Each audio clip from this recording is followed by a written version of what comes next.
好嚣张的摩托呀，吃我一枪！我叫麦克，正在军事基地瑟瑟发抖。自打进入王牌局以后，我的锋芒和无敌霸气开始慢慢内敛，主要是高手太多了。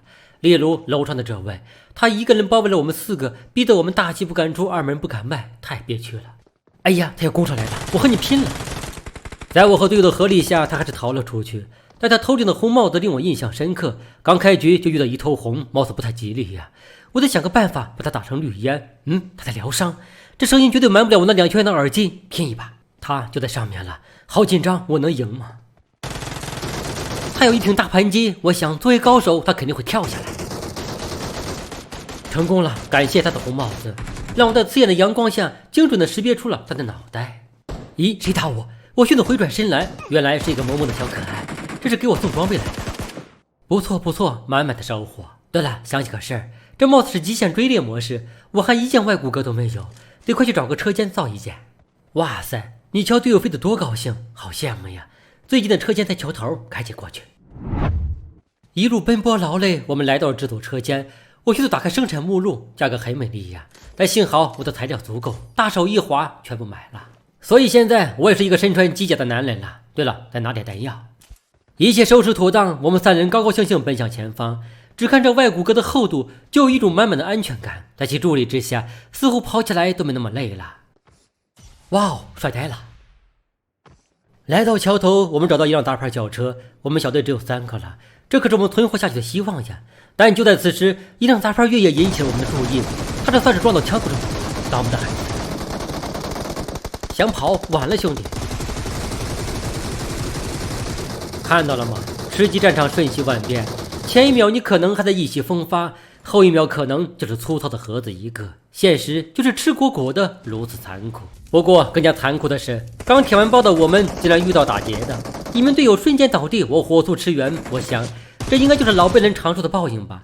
还有个词非常应景，螳螂捕蝉，黄雀在后。总之你们明白我的意思就好。你听，跳下来一个，我听声辨位，他躲在墙角，看到他了。队友正在被救援，我再次向楼顶冲锋，同时听到了对方疗伤的声音，他完蛋了。我猜的没错，他没有来得及取消治疗，就这样被门打开。我看得仔细，他半边脖子上渗出了细汗，依然绝望至极。搞定！此时的我们驱车来到了 P 城附近，正在顶着炮火躲避敌踪。并不是我怕死，而是突然发现这2名队友的水平稍微有些水，也更加让我确定了这个极限追猎模式也是不分段位的。就在此时，一辆摩托车从附近呼啸而过，车手很是嚣张，因为按照常理，没有人能打中高速行驶中的摩托，所以他可以开得肆无忌惮。直到他遇到了我，估算了一下，我一枪打中，凭借落点开始计算提前量，距离182米，他大约时速每小时96公里，零速风无需修正，所以命中目标。此时的他正趴在地上生无可恋，也可能是正在回想自己倒地的原因，也可能正在寻找举报按钮。此时我正驾车带领队友们寻找新的落脚之地。P 城危机重重，我们需要万般小心。突然有子弹袭来，我掀起车身为队友创造射击角度，随后利用惯性将坚硬的车里面向敌方，挡住大量致命子弹，最终胜利来到安全区内。停下车来，队友迅速下车呕吐，还有一个直接瘫在了大树旁边。嗨，还是太年轻了，没有经过什么阵仗呀。哎，怎么倒了一个？我带你们来是躲灾避难的，下对什么狙呀？这会直接暴露我们的位置，引来莫名灾难。果真，我一语成谶，侧方一支小队发现了我们的踪迹，正在展开猛烈攻击。2号又倒了，这绝对是一刀体质，情况万分紧急，因为对方直接冲了过来。你听，他们来到了附近，凭借机甲的加持，他们个个具有飞天之力。我首先一个手雷为他们制造障碍，太嚣张了，拼了！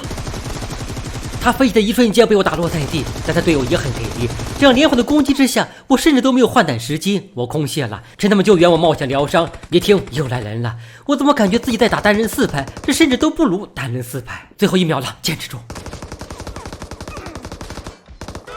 嗨，最终我还是没能扛得住大菠萝的突突，画成了一个精致的盒子，无奈收场。